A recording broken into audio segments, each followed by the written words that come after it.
वर्तमान परिस्थिति में पूरे विश्व में मेंटल एंजाइटी और टेंशन और डिप्रेशन की बातें मैंने कई बार कह दी। तुमने क्या इन्वेंट किया? You are loser.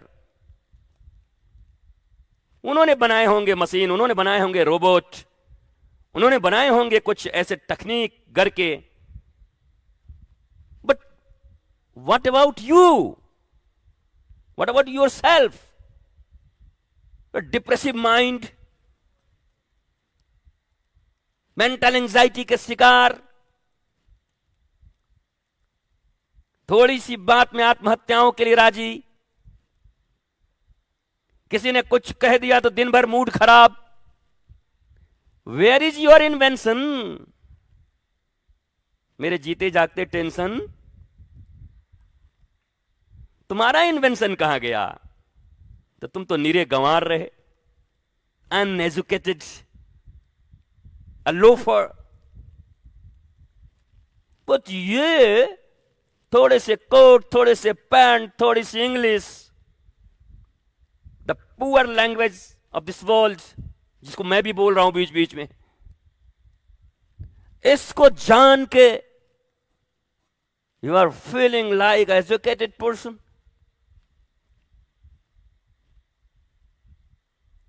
ये कैसी गुलामी है तुम्हारी? ये अंग्रेजों ने तुम्हारे बाप दादाओं को इतना कूटा पीटा है, परदादाओं को घसीट घसीट कर नौकरी करवाई है। उन्हीं के खून तो हैं तुम्हारे भीतर ना, उन्हीं की संतानें हो ना। इसलिए अंग्रेजी को पा करके तुम उसको बड़ा ज्ञानी समझने लगते हो। कोई अंग्रेजी बोल दे तुम्हारा बेटा बेटी, क्योंकि तुम अंग्रेज के टट्टू और गुलाम हो, तुम्हारे बाप दादा गुलाम रहे हैं। इसलिए तुम्हारी इंफीरियरिटी अभी भी है। अपने देश की भाषा, अपने देश की लेखनी, अपने देश का साहित्य, अपने ऋषियों के विज्ञान, इनके प्रति कोई गौरव का भाव नहीं है तुम्हारे भीतर में।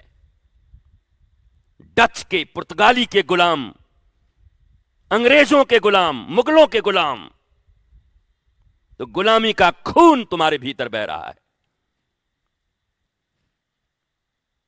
पर इन गुलामियों के बाद भी जिनके बाप दादाओं ने सेल्फ रियलाइजेशन को ही प्रमुखता दी, भक्ति को प्रमुखता दिया, आज ही उनकी ही कुछ संतानें भारतवर्ष में बची हुई हैं जिन्हें तुम संत के रूप में देखते हो। उनके बाप दादा भी उस गुलामी को स्वीकार नहीं किए। तुम तो सब स्वीकार करके बैठे हो, ये अंग्रेज के गुलाम फंडे लोग। पर जब क्या करोगे? एक मोहल्ला ऐसा है जिसकी जनसंख्या 1000 है, उसमें 965 काने रहते हैं, कनवा। तो 35 आदमी का जीना मुश्किल हो जाएगा, जो 2 आंख वाले। वो 35 को लोग कहेंगे ए अक्खा कहां जा रहा है? क्योंकि जनसंख्या बहुमत कनवों की है, कानों की, तो बहुमत गुलामों की है, बहुमत अनएजुकेटेड लोगों की है, बहुमत मेंटल एंजाइटी डिप्रेशन के शिकार लोगों की। इसलिए इसमें जब कोई 10-20 प्रज्ञावान ऋषियों की संतान जब तुम्हारे बीच में आता है तो तुम उनको प्रताड़ित करने लगते हो, उनमें ही दोष ढूंढने लगते हो और उनको ही टारगेटेड कर लेते हो। ये क्या सिखा रहे हैं, ये बेकार आदमी है, ऐसे होता है क्या, है समाज ऐसा बोलता है क्या, है परिवार ऐसा बोलता है क्या। जूते की नोक पे तुम्हारा ये तुम्हारे जो परंपराएं हैं। और आज तक जीवन में दुनिया में वही लोग आगे बढ़े हैं जिन्होंने इसे जूते की नोक पर रखा हो। बाबा तुलसीदास जिनके रामायण को तुम पढ़ते हो, समाज ने कितना सम्मान दिया उनको, मारते थे लोग उनको, भिक्षा नहीं मिलती थी। नाम लो एक एक भक्तों का, नाम लो एक एक सेल्फ रियलाइज पर्सनालिटी का जिनको समाज ने कभी प्रतिष्ठा दिया, चैन से जीने दिया। तो आज तो ले लेके किताब बैठे हो, उनका पढ़ रहे हो। पर जिस दिन वो बने उस दिन जूते की नोक पर रखकर बने, घुटनों से ठोकर मारा। न झूठी प्रतिष्ठा को स्वीकार किया, न झूठी प्रतिष्ठा किसी को दी, न झूठ में जीना चाहे और न झूठ में जीने वालों के प्रति आकर्षित हुए। इसलिए बहुमत से सरकारें बन सकती हैं, पर बहुमत से ब्लिसफुलनेस नहीं आ सकती। बहुमत से मनुष्य नहीं बना जा सकता। सत्य अकेला भी हो तो सत्य ही है, और वो अकेला ही रहे तो ज्यादा अच्छा है। इसलिए इस भीड़ में प्रभावित मत होना। मैंने कहा व्यक्ति से प्रभावित मत होना।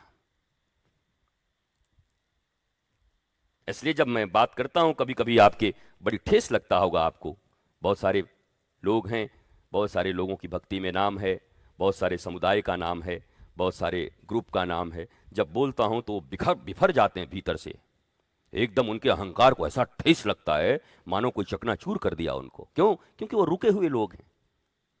उन्हें जहां तक बढ़ना था वो बढ़ गए, वो रुक गए। रुकने का मतलब है फिसल रहे हैं। रुका भी नहीं जा सकता बहुत दिनों तक, फिसलोगे ही। फिर पढ़ाई रुक गई तुम्हारी,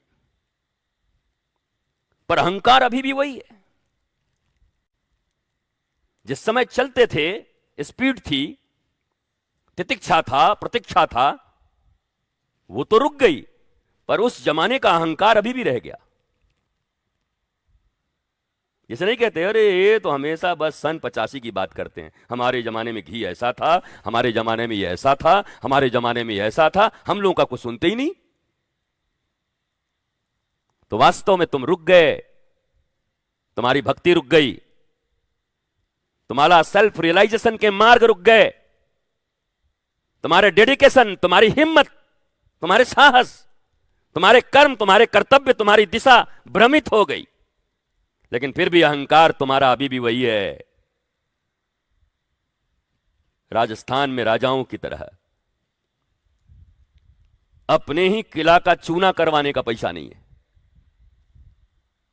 एक जमाने में उन किलाओं में जो राज चला करता था वो पूरे किले की चूना नहीं करवा सकते दीपावली में,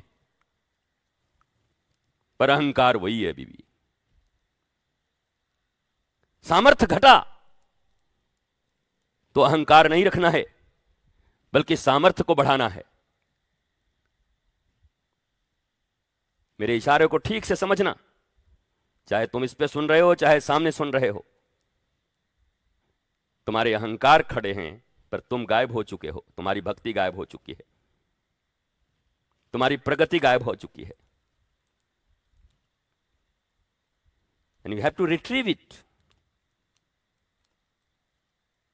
तुम्हें फिर से वही होना है।